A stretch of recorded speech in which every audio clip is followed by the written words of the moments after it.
झारा एक 9 साल की प्यारी और दयालु लड़की थी। उसे पक्षियों और जानवरों से बेहद प्यार था। उसके घर का बगीचा बहुत बड़ा और खूबसूरत था। बगीचे में रंग बिरंगे फूल खिले हुए थे, ऊंचे पेड़ थे और पेड़ों पर चिड़ियों के लिए फीडर टंगे हुए थे। झारा की आदत थी कि वह हर सुबह बगीचे में पक्षियों को दाना डालती थी और उनकी चहचहाहट का आनंद लेती थी। उसकी मम्मी हमेशा कहा करती थीं, झारा, दूसरों की मदद करना सबसे बड़ा पुण्य है। हमें हमेशा दूसरों का ख्याल रखना चाहिए। एक शाम का समय था जब आसमान में अचानक काले बादल छा गए। तेज हवा चलने लगी और बारिश शुरू हो गई। झारा खिड़की के पास बैठी बाहर का दृश्य देख रही थी। बिजली चमक रही थी और पेड़ हवा में झूल रहे थे। झारा को अपने बगीचे के पक्षियों की चिंता होने लगी। मम्मी, क्या चिड़ियां ठीक होंगी? झारा ने चिंतित होकर पूछा। उसकी मम्मी ने मुस्कुराते हुए कहा, प्यारी, तूफान के बाद हम देखेंगे। अभी बाहर जाना सुरक्षित नहीं है। पक्षी बहुत समझदार होते हैं, वे खुद को बचा लेंगे। झारा ने खिड़की से बाहर देखा, लेकिन बारिश इतनी तेज थी कि उसे कुछ भी साफ दिखाई नहीं दे रहा था। वह चिंतित होकर अपने बिस्तर पर लेट गई। उसे सोने में मुश्किल हो रही थी। अगली सुबह जब बारिश थम गई तो झारा जल्दी उठकर बगीचे में गई। बगीचा अस्त व्यस्त हो चुका था। पेड़ों की शाखाएं टूटकर गिरी हुई थीं, पत्तियां बिखरी हुई थीं और पक्षियों के फीडर नीचे गिरे हुए थे। वह इधर उधर देखते हुए बगीचे को साफ करने लगी। तभी उसे झाड़ियों से हल्की चहचहाहट सुनाई दी।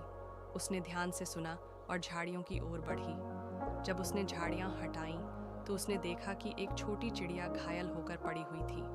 उसका एक पंख ठीक से काम नहीं कर रहा था। ओह, तुम चोटिल हो, झारा ने कहा। उसने चिड़िया को धीरे से उठाया और अपने हाथों में लिया। झारा चिड़िया को लेकर दौड़ते हुए घर के अंदर गई। उसने मम्मी और पापा को चिड़िया दिखाते हुए कहा, देखो, ये चिड़िया घायल है, हमें इसे ठीक करना होगा। पापा ने चिड़िया को ध्यान से देखा और कहा, इसका पंख चोटिल है लेकिन ठीक हो सकता है, हमें इसकी देखभाल करनी होगी। झारा ने एक छोटे डिब्बे में कपड़े बिछाए और चिड़िया को उसमें रखा। उसने चिड़िया का नाम चिड़पी रखा।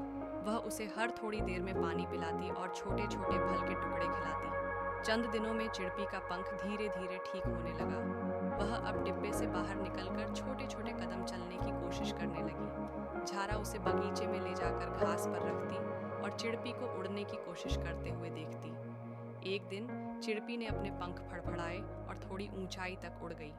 झारा खुशी से चिल्लाई, देखो मम्मी, चिड़पी फिर से उड़ने लगी है। फिर वह दिन आया जब झारा ने फैसला किया कि अब चिड़पी को आज़ाद कर देना चाहिए। वह चिड़पी को लेकर बगीचे के गेट के पास गई और कहा, जाओ चिड़पी, अब तुम्हें अपनी आज़ादी का आनंद लेना चाहिए। चिड़पी ने झारा की ओर देखा, जैसे उसे धन्यवाद कह रही हो, और फिर पंख फैलाकर आसमान में उड़ गई। झारा उसे जाते हुए देखती रही और उसकी आंखों में आंसू आ गए। कुछ हफ्तों बाद एक दिन झारा बगीचे में बैठी थी। उसने देखा कि एक चिड़िया उसके फीडर पर बैठी है। वह बिल्कुल चिड़पी जैसी लग रही थी। झारा मुस्कुराते हुए बोली, चिड़पी, तुम वापस आ गई। चिड़पी ने चहचहाते हुए अपनी पहचान दी। झारा की खुशी का ठिकाना नहीं रहा। उसने महसूस किया कि दूसरों की मदद करने से हमें सच्ची खुशी मिलती है।